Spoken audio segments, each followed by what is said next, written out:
Everyday Superpower, where we talk body language, relationships, game, and everything in between. Got a good one for the fellas here. All right, this is the world you have to live in. This is the world you're aware of. Maybe you haven't put your spectacles on, such as myself, and seen things for as they are, or maybe don't want to go against the friction that comes about red pilling oneself to the reality of what is.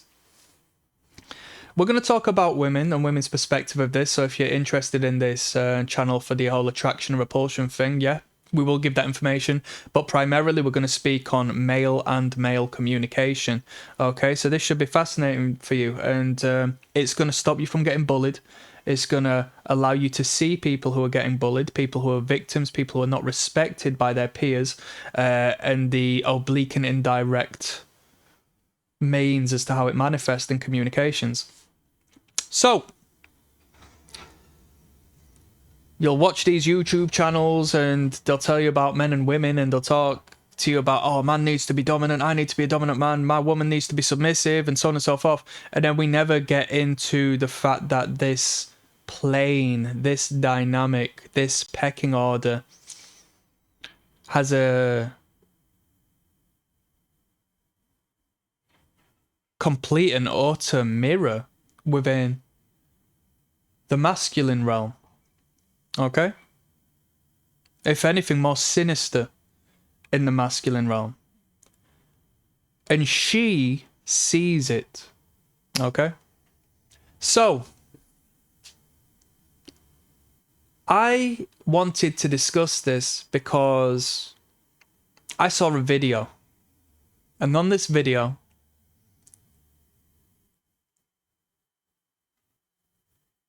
what was the video? So I'll just speak to you about a collection of videos. Maybe you've seen them. There's these funny videos where a bunch of friends, or so-called friends, get together at a pub or an event, maybe a stag night and so forth, and they tell one of their friends that it's fancy dress, whereas the rest of them are in on the joke. And they record their friend turning up to the venue dressed up like a clown, right? Quite literally, potentially like a clown, whereas they're all dressed casually and comfortably. So they've played a joke on their friend, and now he's turned up looking like a fool. Most people see this as a laugh, as a joke. The boys in that video would see it as such. That's why they did it. As long as it's not me, right? And the fella who turned up, out of the sake of saving his ego, may lie to himself and lie to his friends that it's all right, and tell himself that it's all just part of being in the friendship group. In England, we call it banter. It's just banter, right? When you look at the expression of the guy when he turns up, dressed up, and realizes he's been stitched up, it's never a look of joy, never a look of contentment, never a look of brilliance. They're always hurt, right? The rest of the boys are laughing. So in this friendship group, there is a confidence in that which builds them together can be rooted in collectively ostracizing and picking on one of their friends. I have a reoccurring phrase upon this channel, what I try to enforce to you. Nothing's a joke. There's no such thing as a joke. When somebody says it's just a joke, no, it's not. When somebody says something a particular way to make it a joke, it's not a joke. Rid the humor or the attempted humor from the statement or the action, and you'll realize that the undercurrent is an action that is actually quite malicious, quite passive aggressive, quite a statement. People in the comments say, oh, if you don't find this funny, you don't understand British humour. You don't understand banter. You wouldn't survive in this particular workplace or that workplace, generally a working class workplace. And the thing is,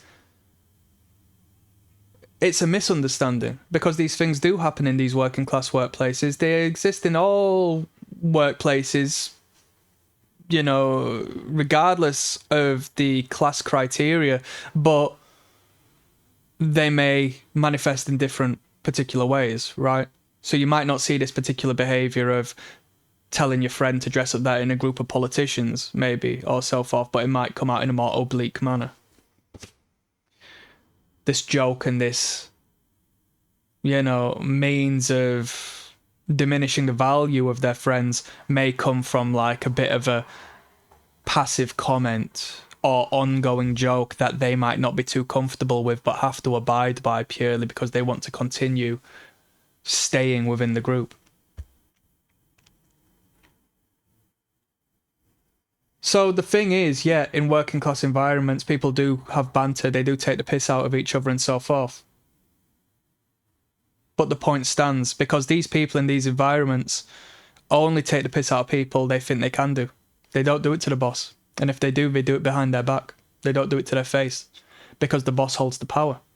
And they understand, or at least the subordinate understands, that what they're doing is actually a display of power, of aggression, of diminishing the value of their friend, and in doing so elevating themselves in the pecking order. And women know this. Women see this. They don't consciously become aware of it. But when you stand up to that man who's known for picking on everyone else and you say, no, don't do that, and then they do stop, because bullies will stop when you say no, because they rarely ever get it. And the only reason they bully others is because they need to feel as if they're worth more than they actually are, because they know the reality. They know what they're hiding. When you stand up and that woman sees that, she gets wet as hell. Oh my God, I can't believe it. Take this from someone who stood up to about 5,000 people in my life. Because you engage with so many people, and then if you engage with a man for, you know, from the start of a relationship till 4 weeks into the relationship, there's going to be so many tests put in your way. Like the woman will test you to see who you are, what you're made of, and where he stands in relation to you. The moment you set the clear boundary, oh shit, I can't push him any further.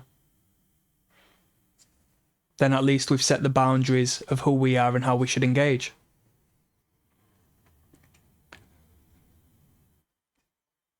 When you're in a group of men, pay attention to who's the butt of the joke. And pay attention to what is being said. If you crack a joke about me and my clothing, when I've bought these clothes, I've chosen to wear these clothes, and now you're making a mockery of me, I have a right to say stop doing that. Oh, but it's just a joke, man, it's just a joke. No, I don't take the piss out of you, so I don't expect you to do it to me. See how it changes. See how the dynamic changes. See how the friendship group starts lifting you up. And see how they don't take the piss out of you no more. You've set the standard. Now, is this a great way to lose friends and have a very small circle? Yes. What does the woman love of the man? The masculine principles. The essence of masculinity. What's the essence of masculinity? Independence. I don't need this abundance of nonsense communication in my life. I don't need to be friends with everyone. I don't need people in my life who feel like they can make jokes at my expense. I am not the butt of the joke. It's a joke you laughing at me wearing a pink t-shirt. The pink t-shirt makes you insecure, doesn't it? The way my arms look puts your flabby body to shame, right? So you're using this as a means to highlight what you're paying attention to, but framing it in such a way you can attack what you hate. Listen to me.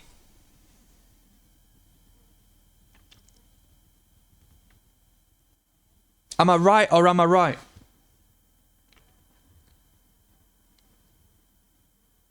I used to be really into weightlifting. A guy in the group, fat bitch, made one comment which made me shut the guy off. It's over, it's done, it's dead. We uploaded a group photo. Some woman comments, oh, who's so-and-so and so-and-so? A couple of fellas of the group, one of them being me. Guy who took the photo or uploaded the photo because it was cool to upload initially, responds to her and makes a comment, a joke about steroids. I'm not on steroids. He knows I'm not on steroids. But the ego, well, maybe he lies to himself and said I was. Because the ego is an interesting thing. Those whom have a weak sense of self are so frightened of them being any lesser than their grandiose sense of self in this narcissistic fashion. So many of them are so scared that their ego will protect themselves by making up lies about why they feel the way they do or how they perceive the way they do. Perceive the things the way they perceive. Maybe he thought I was, or lied to himself that I was. Well, I don't have a body like his because... And she only likes him because he's on gear. And then that energy comes out verbally. I would rather it be manifest in such a fashion that I can see who you are and what you believe, as opposed to it coming out obliquely in this passive aggressive, well, it was passive aggression, but in a more sinister sense, where you're trying to shoot me down behind the scenes outside of my own awareness, which will happen.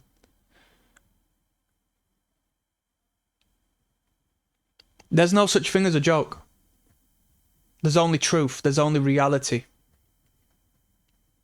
And when they tell a mistruth, when they lie, that's still the truth of who they are, because you have to look at the polar opposite. What they choose to say is ever so important. If you're in a group and they feel they can make a joke at your expense or call you names that you don't really agree with,